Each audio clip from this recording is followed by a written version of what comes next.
Remains fixated on Washington, D.C. this morning as history continues to unfold at our nation's capital. From yesterday's violent protests inside the Capitol building to the Electoral College results being certified, the past 24 hours has been nothing short of a whirlwind. And LEX 18 political editor Joe St. George joins us this morning from Washington, D.C. Joe, good morning. First of all, set the scene for us in D.C. this morning following yesterday's events.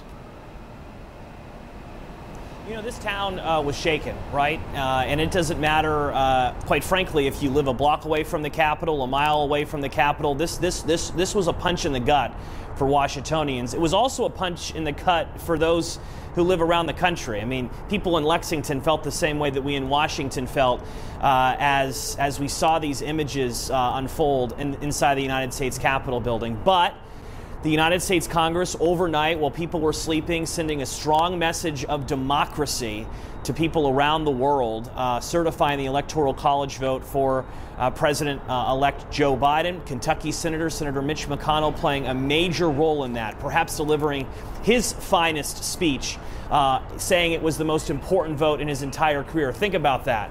Nearly an 80-year-old legislator saying last night was the most important vote in his entire career. So a very powerful morning after a very sad and tragic Wednesday here in D.C. Results certified just a couple of hours ago this morning. Talk a little bit about where we go from here, Joe.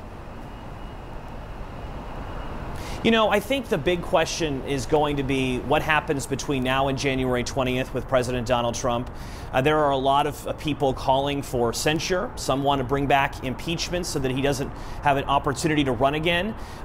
Some want to invoke the 25th Amendment, which would require a majority of the cabinet to basically take away his powers and give them to Vice President Mike Pence. I think today will be a critical day for understanding what happens next with President Trump. It's not going to be easy come January 20th for President-elect Joe Biden. The division in this country is just not going to go away like that. He has work to do. And to some degree, it'll be interesting to see if Republicans may be interested in some unity following yesterday's events. But the division is real. Again, they are images we're used to seeing halfway around the world. We saw them in our backyard yesterday.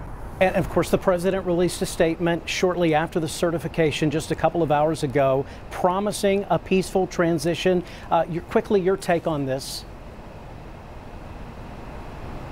I think the country needs to hear from President Donald Trump and not just read a statement. It would send a powerful message around the world if he would finally say, in person, on camera, President-elect Biden will be in office come January 20th. Stay tuned. We'll see if that happens. LEX 18 political editor Joe St. George in the middle of it all in Washington, D.C. this morning. Joe, thank you very much.